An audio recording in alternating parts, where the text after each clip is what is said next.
সম্প্রতি রাফসান দা ছোট ভাইকে নিয়ে তৈরি হয়েছে এক তুমুল বিতর্ক। রাফসান তার বাবা মাকে অডি কার গিফট করেছে, এ নিয়েই জল্পনার শুরু। কন্টেন্ট ক্রিয়েটরদের পেশা ও আয় নিয়ে এত আলোচনা কেন, আসুন বিস্তারিত জানা যাক। রাফসান দা ছোট ভাই তার বাবাকে অডি কার গিফট করলো, আর ওইদিকে আমার এক বড় ভাই বাসে করে বিএসএমএমইউতে যায় অনক্লোজি রেসিডেন্সি করতে।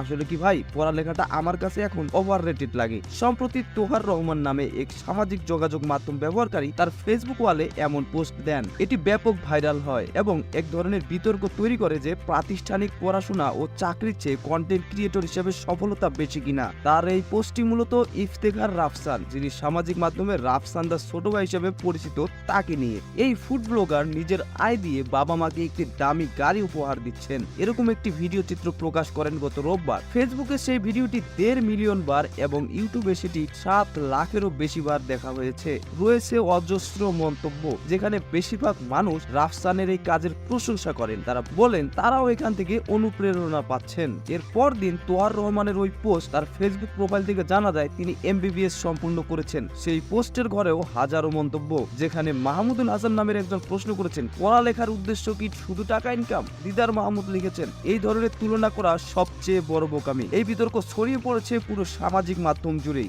অন্য সোশ্যাল মিডিয়া ইনফ্লুয়েন্সাররা যেমন এ নিয়ে পোস্ট দিতে থাকেন, তেমনি এর পক্ষে বিপক্ষে নানা মতামত দেন অন্য ব্যবহারকারীরাও। নিজের ব্যক্তিগত প্রোফাইলে বিষয়টি ব্যাখ্যা করে পোস্ট দেন ইফতেখার রাফসান। তিনি লেখেন, আমি শুধু আমার পরিবারকে একটি গাড়ি উপহার দিয়ে চমকে দিতে চেয়েছি, কিন্তু আমি বুঝতে পারিনি যে এটা নিয়ে এত বিতর্ক তৈরি হবে এবং আমার পড়াশোনা বা কাজের নৈতিকতা নিয়ে প্রশ্ন উঠে যাবে। সেই পোস্টে তিনি আরো জানান যে তিনি এখনো শিক্ষার্থী এবং তাকে এই কন্টেন্ট তৈরির জন্য অনেক কষ্ট করতে হয়। কিন্তু যারা সোশ্যাল মিডিয়া ইনফ্লুয়েন্সার এবং কন্টেন্ট তৈরি করেন, তাদেরকে দেখে আসলে অতটা প্রভাবিত হয় তরুণরা। এটার ইনফ্লুয়েন্স অবশ্যই আছে। যে বিশ্ববিদ্যালয়ে ইফতিকার রাফসান পড়াশোনা করেছেন, সেই ইন্ডিপেন্ডেন্ট ইউনিভার্সিটির departmental of global studies and গভর্নমেন্টসের সিনিয়র লেকচারার মোহাম্মদ ওয়াহিদুজ্জামান। এখন তো প্রায় শতভাগ শিক্ষার্থী সামাজিক মাধ্যমে আছে, আর সোশ্যাল মিডিয়া আমাদের চিন্তা, জীবনযাত্রা সবকিছুকেই এখন নিয়ন্ত্রণ করছে। ছাত্ররা যেহেতু একটা বড় সময় এখানে কাটায়, তারা স্বাভাবিকভাবেই